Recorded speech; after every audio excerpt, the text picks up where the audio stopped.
Hi, everyone. In this video, we are going to go over the project requirement for week 6. So as you can see here, for this assignment, you will need to add the results section into the skeleton, the template that you have been working throughout this module since week 2. And you will need to add the sections in my example that I showed you here, where I discussed the hypothesis testing and the control variable subsection, similar to the examples that I provided to you here. So again, you will need to make sure that you include the correlation matrix table, similar to the example I showed you in a previous video, similar to table 3, and which includes the main variables. So for example, if you have two variables that you are testing the relationship between, let's say, inclusion and performance, and you will also need to add the demographic variables, which is actually the control variables. And I also showed you in that in the example here in the video here, and also which is in the correlation tutorial video here, right? So let's click on this guy, and this is basically the example. So it's going to be under the results. So in the results section,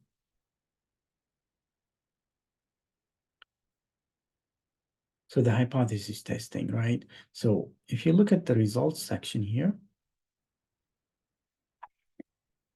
so to assess our research model, you can feel free to use this sentence here to say, to assess our research model, we used, let's say you used linear regression or multiple regression or linear regression. So that would be fine to use it there.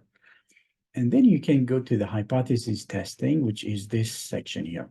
So again, you don't need to do all of the things that I have done.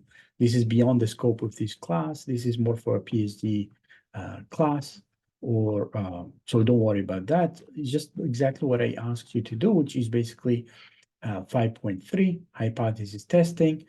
If you want to create a figure like this, figure 2, it will be easier actually for the audience to understand what you have done. And it makes it easier and faster for people to know what you have done. So for example, if you study two variables, which is smartphone addiction and well-being, just use those two, right?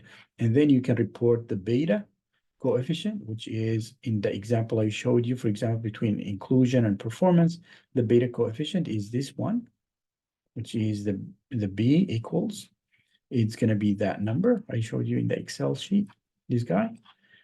And then the p-value, the significance level, since it is less than 0.001, you are going to use 3 asterisk. And then for the R square in your model, you can use this one, right? For the control variables, you don't have to include them because it is kind of, you can talk about it, but you don't have to include it in the figure. Right? But then you can talk about, for example, what the R square means, and feel free to use similar thing like this one, right? What is the R square and what it really indicates, and our model, your model, how much it explained of the variance in the performance, right? Which is that number. And then you can, since you have only one hypothesis, feel free to use, say, as hypothesized, inclusion or workplace inclusion was positively associated with job performance.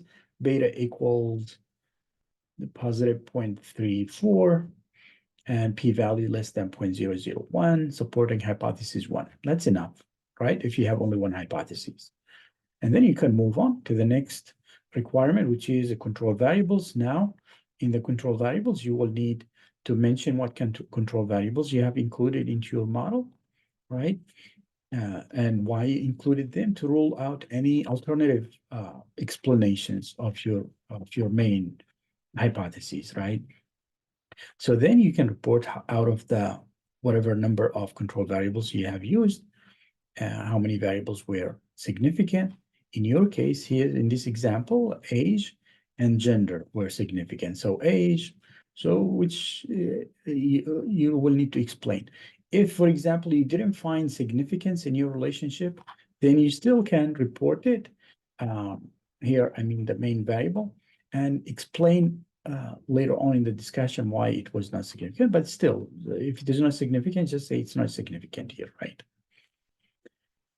And then for the control variables, if you have some control variables that were significant, in this case is age, right? Age was significant, so the higher the age, the better the performance will be of that person. But here also females seems to perform less than male, right? So it's a negative relationship. And you need to explain this. So for me, I have found this in another study where I found females to have a negative relationship with performance. And by searching the literature, the explanation for it is that females, they tend to be more modest, more humble than males, right? So they underestimate or they understate their performance. So they don't want to brag and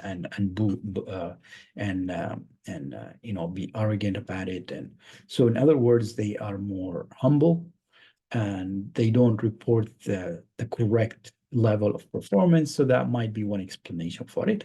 And that's where you can explain it here, like I provided an example of explanation. So that's all came for this assignment, and then I will record another video for what you need to include for the next week assignment.